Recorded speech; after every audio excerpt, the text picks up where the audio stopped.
तभी हमारा शरीर चल रहा है, लेकिन आत्मा निकल जाती है। तो आज हम आप सब लोग देख रहे हैं, हम आप लोगों ने शरीर के लिए सब काम किए हुए, घर दार जमीन रुपए पैसा सोना चांदी कपड़े लत्ते साबुन पानी सब कुछ, लेकिन आत्मा के लिए आपने क्या किया? जब आत्मा के लिए आप क्या कुछ नहीं करोगे तो उसकी कर्मों के अनुसार उसको सजा मिलेगी। आज यहाँ पर आप सत्संग में आए हो, यहाँ पर आपको शरीर का भी लाभ होगा और आत्मा को भी लाभ होगा। यहाँ से जो कोई भी प्रेमी आया हुआ है खाली हाथ नहीं जाएगा, ये संत का वचन है। क्योंकि गुरु महाराज ने कहा आप यहाँ क्यों आए? सत्संग में संत को देखने के लिए, उनका दर्शन करने के लिए। इसलिए कहा गया है कि संत दरस को जाइए तज ममता अभिमान, एक एक पग आगे बढ़े कोटि यज्ञ समान। आपके घर से जब आप चलकर आए हो जाने अनजाने में, फिर भी आपका एक एक कदम का फल, एक एक कोटि यज्ञ का फल आपको मिलने वाला है। लेकिन कब मिलेगा? जब आप अपने अंदर में ममता को त्यागोगे, अभिमान को त्यागोगे। मतलब यहाँ पर सत्संग आपको सचेत होकर सुनना है। ममता मतलब माया संसार, उसके तरफ हमको मन को नहीं जाने देना है। और अभिमान मतलब घमंड, आपको ये घमंड नहीं करना कि मेरा जैसा होशियार कोई नहीं, मेरा जैसा बुद्धिमान कोई नहीं, मेरा जैसा रूपवान कोई नहीं। ये अभिमान को त्यागना है। मैं छोटा हूँ, मैं दीन हूँ, मैं गरीब हूँ, मुझे कुछ नहीं आता। ये जो बात आज यहाँ सत्संग में हम वचन सुन रहे हैं, इस पे अगर हम अमल कर लेंगे तो हमारा लाभ हो जाएगा। फिर आगे संत महात्मा कहते हैं, कौन रहेगा इस दुनिया में? आओ कोई बताओ रे, यहाँ पर कौन रहने वाला है? कितने दिन रहोगे? एक कलयुग में मानव को 100 साल की आयु मिली है। 100 साल तक कोई जी पा रहा है? कोई 50 में जा रहा है, कोई 60 में जा रहा है, कोई 70 में जा रहा है, कोई 80 में जा रहा है। 100 साल तक कोई यहाँ पर जी रहा है। तो हम आप लोग किस बात को घमंड कर रहे हैं कि मैं जी पाऊ रहूंगा? फिर आगे कह रहे संत महात्मा, कौन रहेगा इस दुनिया में? आओ कोई बताओ रे। सारा संसार सिलग रहा है धड़क कर, जाओ कोई बुझाओ रे। यहाँ पर पूरा संसार सिलग रहा है। आगे बता रहे, गगन मंडलों में ज्वाला उफाड़े, सागर सिलग रहा है, सिलग रही भूमि हवा और अग्नि, जाओ कोई बुझाओ रे। आपको ये कोई सी बात है? संत महात्मा ने बताया, इस धरती पर जो भी आया हुआ है वो एक दिन यहाँ से जाने वाला है। ये फोटो सबकी लगने वाली है, ये रास्ते पे जाने वाले है, सबकी 10 विधि क्रिया होने वाली है। तो हम आपको संत महात्मा बता रहे कि बताओ इस दुनिया में कोई रहने वाला है? नहीं। तो सारा संसार सिलग रहा है, मतलब सिलग रहा मतलब सिर्फ आग से नहीं, हर आदमी के अंदर में द्वेष ईर्ष्या पता नहीं कैसी कैसी भावनाओं का इच्छा पूर्ति आपने करके रखी है। तो वो सब अग्नि के ज्वाला उफाड़ रही है। हर आदमी सब एक दूसरे की ईर्ष्या कर रहे, द्वेष कर रहे। और संत महात्मा कर रहे कि आप ईर्ष्या मत करो, द्वेष मत करो, वो आपको आग लगी हुई है। यहाँ पर भूमि आपकी ईर्ष्या से जल रही है। यहाँ की हवा जो आप गंदे गंदे कार्य कर रहे हो, आज तक इस धरती में जितना पाप नहीं बया था उतना पाप यहाँ पर हो गया है। त्रेता युग में सिर्फ एक सीता उठाई गई, द्वापर युग में सिर्फ द्रौपदी का चिरण हुआ, और इस कलयुग में कितनी सीताएं उठाई जा रही है, कितने द्रौपदी का चिरण हो रहा है। क्या वो भगवान सोया हुआ है? इसीलिए कहा गया है कि कितना पाप भया जगत में, अंदाज के बाहर चला, फिर भी संत महात्मा का पुण्य है, इसीलिए जगत में जला। उनका पुण्य है, उनके पुण्य प्रताप से ये जगत चल रहा है। फिर भी वो साहब में आपको समझा रहे हैं, सभी मानव जाति को समझा रहे हैं। क्या समझा रहे? हम आप लोगों ने रामायण में सीखा होगा, पढ़ा होगा, टीवी चैनल पे देखा होगा। रामायण हमको क्या सिखाती है? कर्म प्रधान विश्व रचि राखा, जो जस कर्म करी तस फल चाखा। हमको गीता क्या समझाती है? जैसा कर्म करेगा वैसा फल देगा भगवान, यह गीता का ज्ञान। अब मैं एक लाइन बोलूंगा, उसके आगे आप आपके मुखारबिंद से ऑटोमेटिक वो लाइन आएगी। कौन सी लाइन आएगी? जैसी करनी वैसी भरनी। आई बात, मतलब हम जो जैसी करनी करते हैं वैसा हमको भरना, तो हम झूठ क्यों बोलते हैं, किसी का नुकसान क्यों करते हैं, मांस क्यों खाते हैं, शराब क्यों पीते हैं, ईर्ष्या क्यों करते हैं। अगर आपने जिसको काटा वो आपको काटेगा, जिसको आपने मारा वो आपको मारेगा। मतलब अगर आपने दूसरे के प्रति अगर खड्डा खोदा तो आपके लिए खड्डा तैयार है। इसीलिए कहा गया है कि बी लगाया बबुल का तो आम कहां से खाओगे। यहाँ पर सभी लोगों ने कांटे का पेड़ बो के रखा है और इच्छा करते कि हमको आम मिलेगा। आम आपको मिलने वाला, आम मिलने के लिए आपको आम का पेड़ लगाना पड़ेगा, मतलब अच्छे कर्म करने पड़ेंगे। दूसरी बात संत महात्मा कहते हैं कि दिया कब तक जलता है, हम दीवा बोलते हैं, वो दीवा कब तक चलता है। दीवा क्या देता है हमको, दीवा हमको प्रकाश देता है। और कब तक चलता है, जब तक दीवे में तेल है, बाती है, तब तक वो चलता है। अगर तेल खत्म हो गया, बाती खत्म हो गई, तो क्या हो जाता है, बुझ जाता है। अगर वो दिया बुझ गया, उसके बाद में अगर आपने कितना ही तेल डाला, कुछ भी किया, वो जलेगा नहीं, जलेगा। इसीलिए संत महात्मा कहते हैं कि जल गया तेल, लिपट गई बाती, और लेचल लेचल होता है। एक दिन लेचल लेचल होता है। तो जब तक हमारे शरीर में आत्मा है तब तक हमको अच्छे कर्म कर लेना है, परमात्मा की काम कर लेना है। इसीलिए यहाँ पर सत्संग का माध्यम गुरु महाराज ने रखा है। सत्संग जल कोई पावे उसकी महिलाई कट कट जावे। सत्संग में जाने से आपके अंदर की जो महिलाई होती है कट जाती है और पवित्रता आ जाती है। सत्संग क्यों रखा गया है, जहां सत्य का संग होता है, सत्य का निरूपण होता है, वहां पर सत्संग रखा जाता है। और सत्संग में जाया करो। और सत्संग में जब जाओगे तो सत्संग में क्या होगा, तो गुरु महाराज ने कहा आओ रे लोगों संत शरण में, यही एक काम आएगा। इस दुनिया में दूसरा कोई काम आपको आने वाला नहीं। आओ रे लोगों संत शरण में, यही एक काम आएगा। ये मनुष्य अनमोल शरीर मिला है, बार बार नहीं पाएगा। मात्र गर्भ में अंधा लटका था, 9 महीने तूने दुख पाया।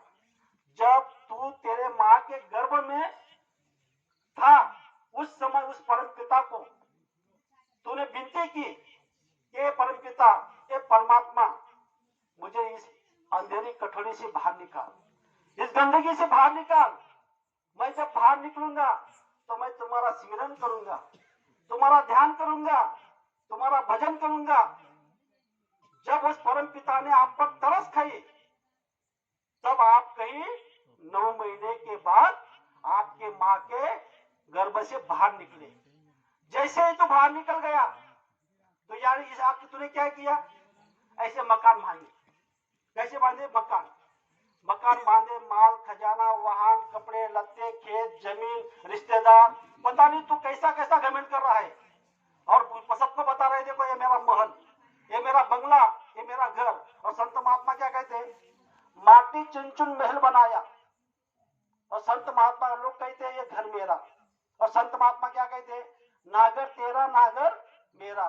ये तो एक चिड़िया रैन बसेरा, कौड़ी कौड़ी माया जोड़ी, जोड़ भरेला थैला, कहत कबीरा सुन भाई साधु, संग आएगा नहीं डेला। 2 दिन का मेला, एक दिन उड़ जाएगा हंसा खेला। यहां से एक दिन हंस निकल जाएगा तो क्या रहेगा, अरे तेरे घर वाले तुझे 1 माह तक याद करेंगे, फिर वो भूल जाएंगे। और हम जब मशान भूमि में जाते हैं, माता बहन तो नहीं आती, लेकिन यहाँ पर कोई भी पुरुष या स्त्री मर जाती है तो उसको मशान में ले जाता है, हम हिंदू धर्म के संस्कार अनुसार। तो वहां को हम अग्निडाक देते हैं। तो आप विचार करो अग्निडाक कौन देता है, सबसे पहले उस मिट्टी को कौन जलाता है। इस पर संत महात्मा बताते हैं, घर जाकर ठंडे दिमाग से सोचना और विचार करना, सोच सोच के सोचना कि साथ क्या जाएगा। अरे देखते देखते मर जाओगे, सब कुछ यही रह जाएगा। और सबसे सच्ची बात, अरे तूने जो जिसको पैदा किया, जो तूने तेरा बच्चे को पैदा किया है, वही तुझे अग्नि दाग लगाएगा। तूने जिसको पैदा किया हुआ है वो तुझे अग्नि दाग लगाता है। तो बताओ, ये सत्य संत महात्मा बताते हैं। कोई दूसरा नहीं पहले लगाएगा, वही लगाएगा। तो इस पर तो सोचना चाहिए कि तूने जिसको पैदा किया वो मिट्टी को जला देता है। क्यों? क्योंकि तुझे घर में रहने से बदबू आएगी, गंदगी छा जाएगी, तेरे शरीर में आत्मा निकल गई, इसीलिए वो तुझे वहां से वहां लेकर जाकर अग्नि दाग लगा देता है, मतलब तुझे जला देता है, तेरी राख बढ़ा देता है। ये इस धरती का ये सत्य बात है, और ये सत्य बात महात्मा हम आपको बता रहे हैं। फिर भी हम कहा देख रहे हैं, किस दुनिया में देख रहे हैं? तो इस पर हम आपको इस बात को सोचना है कि संत महात्मा जब भी हम आपको बताते हैं तो हमारा हित और कल्याण की बात बताते हैं। तो कल्याण की बात क्या है? सतयुग में नारायण नाम से मदद मिलती थी। आज ये कलयुग जो है, कलयुग केवल नाम आधारा, सुमिर सुमिर नर उतरी भव पारा। कलयुग में नाम के आधार के बिना कोई भी जीव तर नहीं सकता। इसीलिए बाबा जय गुरु जी महाराज ने क्या किया, हमको नाम के बारे में बताया। सतयुग में हम आप लोगों ने टीवी चैनल पे सुना होगा या देखा होगा, तो वहां पर क्या लिखा गया कि भक्त प्रहलाद जब भी नारायण नाम लेता था तो भक्त प्रहलाद पर क्या होता था? मदद मिलती थी। नारायण नाम से उसको मदद मिलती थी। ये सतयुग का नारायण नाम का इतिहास हम आप लोगों ने सब देखा टीवी चैनल पे। सतयुग खत्म हुआ, उसके बाद में नारायण नाम की महिमा कम हो गई। फिर लगा त्रेता युग। त्रेता युग में क्या हुआ? राम नाम आया। राम यहाँ इस धरती पर आए भी नहीं थे, तो वाल्मीकि ऋषि ने पहले ही रामायण लिख दी, और उस राम नाम से उसकी आत्मा ब्रह्म पद पे चली गई। इसलिए कहा गया है कि उलट नाम जपत जग जाना, वाल्मीकि ब्रह्म समाना। और राम नाम से उस समय मदद मिलती थी। तो त्रेता युग में जब राम नाम से मदद मिलती थी तो उस समय में वो नाम काम करता था। फिर त्रेता युग खत्म होगा, उस समय में राम नाम की महिमा खत्म हो गई। अब आप कहोगे कि आप राम को नहीं मानते हो? त्रेता युग में राम नाम की महिमा खत्म हो गई, मतलब कौन सा राम की? इस धरती पर 4 राम है। कितने राम है? 4 राम। पहला राम दशरथ का बेटा, जो दशरथ का बेटा था, वो राम की महिमा त्रेता युग में खत्म हो गई। दूसरा राम कौन सा है? दूसरा राम, हम आप लोग कहीं गांव में जाते हैं, किसी किसी रिश्तेदार को रिश्तेदार मिलता है, तो रिश्तेदार दूसरे रिश्तेदार को क्या कहता है? राम राम बोलता है। तो राम राम कितने बार बोलता है? 2 बार बोलता है। 1 बार क्यों नहीं बोलता? 3 बार क्यों नहीं बोलता? 5 बार क्यों नहीं बोलता? 2 ही बार बोलता है। 2 ही बार क्यों बोलता है? जब ये व्यक्ति उस व्यक्ति को राम राम बोलता है तो वो सामने वाला व्यक्ति भी क्या बोलता है? 2 बार बोलता है राम राम। तो जो दूसरा राम है हमारे अंदर में है, हमारा अंदर का राम वो सामने वाले को, अंदर के राम को राम कह रहा है, और वो जो सामने वाला का राम हमारे राम को अंदर में राम कह रहा है। इसीलिए 2 बार राम कहा जाता है, वो है दूसरा राम। और तीसरा राम कौन सा है? जिन भाई प्रेमियों ने बाबा जय गुरुदेव जी महाराज से नाम का दान लिया, जो हमारा पहला ही नाम दिया हुआ है, जिसे हम ईश्वर कहते हैं, जो मृत्युलोक है उसका जो राजा है वो ईश्वर, वो है तीसरा राम। और चौथा राम कौन सा है? जब इस धरती पर कुछ भी नहीं था, वो चौथा राम, जो बाबा जय गुरुदेव जी महाराज आए हुए हैं। तो हम आपको इस बात को सोचना है कि यहाँ पर राम नाम की 4 राम की शक्ति आई है। तो राम नाम की महिमा त्रेता युग में खत्म हुई, लगा द्वापर युग। द्वापर युग में कृष्ण नाम की शक्ति आई।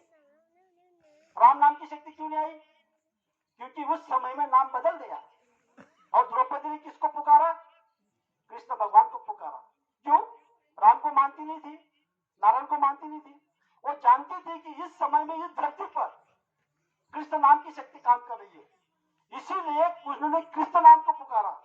और जब कृष्ण भगवान आए तो उसकी लाज बचाई। द्वापर युग खत्म हुआ, कृष्ण नाम की महिमा कम हो गई। अब लगा कलयुग। कलयुग में इसी धरती पर, महाराष्ट्र भूमि पर शुरू में परब्रह्म विठल नाम आया, और इसी धरती पर यहाँ पर तुकाराम महाराज ने सभी मानव जाति के पास गए और सबको बताया कि देव क्या कोणी आला आयता पुसुनी। उस समय किसी भाई ने ये नहीं बताया, पूछा कि भाई क्या भाव मिलता है, कैसा मिलता है, उस समय किसी ने माना नहीं। अब ये चल रहा है घोर कलयुग। अब इस घोर कलयुग में बाबा जय गुरुदेव जी महाराज ने इस जय गुरुदेव नाम को पूरे मानव जाति के लिए पावरफुल करके उस पर रिद्धियां सिद्धियां भर के और नाम को पवित्र बना दिया और सबको कह दिया कि दुख संकट तकलीफ मुसीबत में जय गुरुदेव नाम को लेना। अगर आपको जय गुरुदेव नाम से मदद ना मिली तो बाबा जी को बाबा जी मत कहना। जय गुरुदेव। बताओ, इस पर विचार करो। आप संसार में हर जगह पर धोखा खा सकते हो, समाज में, पत्नी पर, माता पिता पर, घर में, हर जगह आपको धोखा ही धोखा मिलेगा। लेकिन एक जगह है, वहां पर आप कभी धोखा नहीं खाओगे। वो कहा? संत के चरण। जब आप संत के चरण पे चले जाओगे और इस मृत्युलोक में जय गुरुदेव नाम को अपना लोगे और बाबा जय गुरुदेव जी महाराज के आदेश की पालना कर लोगे, तो इस पर बाबा जय गुरुदेव जी महाराज ने कहा, कर भरोसा जय गुरुदेव नाम पर, कर भरोसा जय गुरुदेव नाम पर, धोखा कभी नहीं खाएगा। दुख संकट तकलीफ मुसीबत में सबसे पहले जय गुरुदेव नाम काम आएगा। इस पर विचार करो कि बाबा जय गुरुदेव जी महाराज ने कितनी रिद्धि सिद्धि पावर भर के, क्योंकि एक बाबा जय गुरुदेव जी महाराज साधारण जो नहीं, हर मास का पतला गुरु नहीं होते, वो स्वयं अनामी धाम से आए हुए हैं, धूर धाम के वासी है। जब धूर धाम के वासी यहाँ पर निज मौत से आते हैं और अपनी फरमान जारी करते हैं, उन्होंने अपनी फरमान जारी की और सभी जीवों को बता दिया कि जय गुरुदेव नाम को ले लो। अगर यहाँ पर जो नए माता पिता भाई बहन होंगे, अगर आपको नामदान नहीं मिला होगा तो आप अगर जय गुरुदेव नाम पर विश्वास कर लोगे, सुबह में एक माला जय गुरुदेव नाम की कर लोगे, शाम को जय गुरुदेव नाम की एक माला कर लोगे और उनके आदेश का पालन करोगे, आज से शराब नहीं पियोगे, आज से मांस नहीं खाओगे, तो आपकी जीवात्मा की संभाल स्वयं बाबा जय गुरुदेव जी महाराज करने वाले। यहाँ पर इस धरती पर तुकाराम महाराज ने कहा है कि आपको कोई भी साथ नहीं देगा। तुकाराम महाराज ने क्या कहा? काळाच्या उडी पडेल बा जेव्हा, सोडवेना तेव्हा माय बाप, सोडवेना बंधू पाठीची बहीण, शेजारची कामिना दूर राहील, सोडविना राजा देशीचा चौधरी, अनेक सोयरे भले भले, तुका म्हणे तुला सोडवेना कोणी, एका चक्र पाणी वाचून। एक चक्र पानी कौन है? हमने किसी से पूछा भी नहीं, ना हमने किसी से जानकारी ली। तो आज इस धरती पर बाबा जय गुरुदेव जी महाराज हर बात को हम आपको समझा रहे हैं। संसार की बात भी समझा रहे, परमार्थ की बात भी समझा रहे, आत्मा की बात भी समझा रहे, शरीर की बात भी समझा रहे, आपकी रहनी गहनी कैसी चाहिए, आपको क्या खाना चाहिए, आपको क्या पीना चाहिए, मतलब ये हर बात बाबा जय गुरुदेव जी महाराज समझा रहे। और दूसरी बात, धन के बारे में भी बता रहे कि आपको धन भी मिलेगा, आपको सुख भी मिलेगा, आपको चैन भी मिलेगा, आपको आराम भी मिलेगा। तो गुरु महाराज ने 3 क्रिया बता दी, सिमरन की क्रिया बता दी, ध्यान की क्रिया बता दी, भजन की क्रिया बता दी। और आज तक हम आप लोगों ने देखा है, सत्य परेशान करता है लेकिन पराजित नहीं होता। इस बात को हम आप लोग सभी लोगों ने सुना है। यहाँ पर झूठ का बोलबाला होता है, आज देख रहे हो झूठों का बोलबाला होता है। आज जो शराब पी रहा है, मांस खा रहा है, फिर भी वो खेती ले रहा है, बड़े बड़े मकान में रह रहा है, बड़े बड़े गाड़ी में घूम रहा है। पर इस पर संत महात्मा क्या बताते हैं? मन मरे ना माया मरे, मर मर जाए शरीर। यहाँ पर कहा गया कि मन मरे ना माया मरे, मर मर जाए शरीर। तो जब मन जब मरता नहीं, माया मरती नहीं, तो मरता क्या है? शरीर। तो यहाँ पर शरीर जब मर जाता है तो हम आपको क्या करना है? आत्मा के लिए कुछ कर देना है। तो आत्मा के लिए क्या करोगे? इस पर संत महात्मा बताते हैं, आया सो जाएगा, राजा रंग फकीर, एक चढ़े सिंहासन एक बांधे जंजीर। तो सिंहासन पर कौन चढ़ सकता है? जंजीर में कौन बांधा जा सकता है? तो जो सच्चा महात्मा से नाम का दान लेता है, उनका आदेश का पालन करते हैं, तो उनकी आत्मा को लेने के लिए स्वयं सच्चा महात्मा आते हैं। और जिन्होंने सच्चा महात्मा से नामदान नहीं लिया, शराब पीते रहे, मांस खाते रहे, अनाप शनाप खराब कर्म करते रहे, तो वो संसारी जो हुआ। तो संसारी जब मरता है तो उसकी आत्मा को लेने के लिए कौन आता है?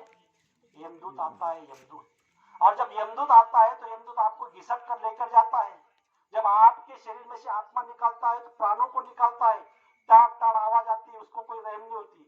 जब वो यमदूत आपकी आत्मा को वहां धर्मदाय के सामने खड़ा कर देता है, उस समय आपको बताता है कि तूने इतना मांस खाया, तूने इतना शराब पिया, तूने अनाप शराब कर्म किए, तूने माता पिता की सेवा नहीं की, तूने इसका गला काटा, इसको धोखा दिया, इसका चुरा के लाया, ये सब आपका वहां हिसाब होगा।